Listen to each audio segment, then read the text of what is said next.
Hello and welcome back to the Retro Perspective. This video is a response to an open tag from fellow retro collectors Do You Nerd, and it's about which games in my collection I would never ever sell. And that's going to be pretty easy for me because, well, all my games are in alphabetical order. So if I just start up at the corner there.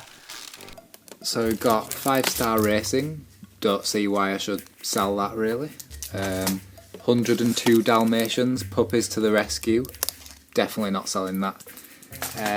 Ace Combat 3, yeah, keeping that one. Don't see why not. Action Man, well, I mean, I would definitely wouldn't sell that. The final two Dreamcast games, Toy Commander and Toy Racer. I mean, I don't see why I would ever sell those. Gonna play them again.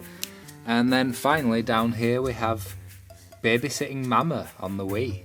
Yeah, I'd say I'm definitely not going to sell that one anytime soon.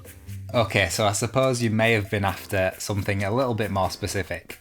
And in that case, I guess you could say that a game that you would never sell is probably going to be a game that you can replay over and over again and get satisfaction out of it pretty much every single time. So on that note, my first pick is Metal Gear Solid 3 Subsistence. This is a game where you discover something new pretty much every single time you play it.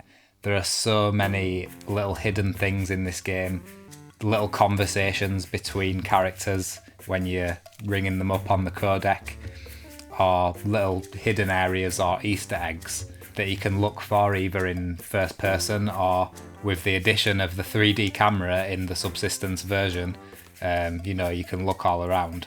This version of the game also includes several different bonus game modes, such as the Ape Escape crossover, where Snake has to capture a load of apes in a time limit. And it also includes Metal Gear and Metal Gear 2, the two original games in the series.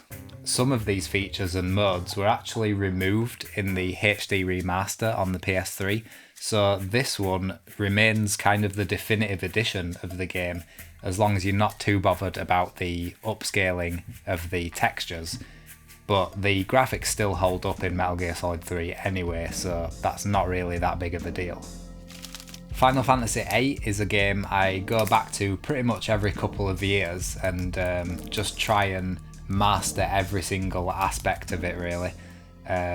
Again, there's so many little hidden things you can find in this game, and you can build your characters a little bit differently every time and, assign them different summons, and they all have different abilities that can come off from that.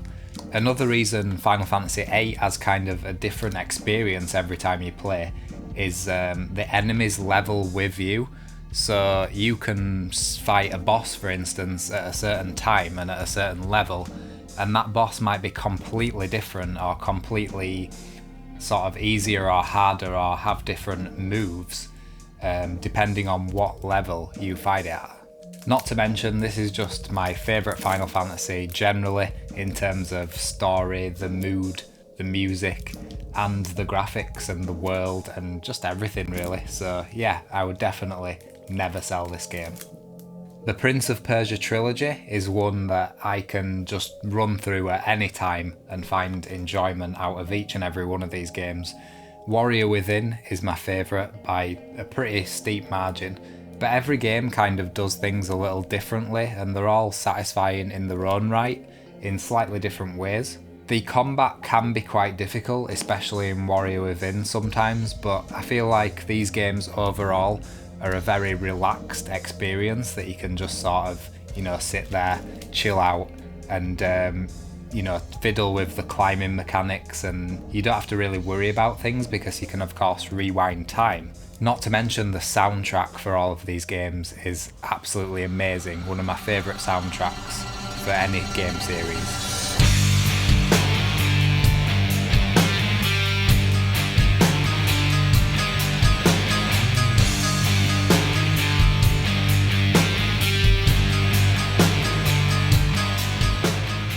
My final pick is my favourite real-time strategy game, and again I can go back and play this anytime and have an absolute blast. And it includes the expansion pack as well. Command & Conquer 3 Tiberian Wars and Kane's Wrath, the expansion.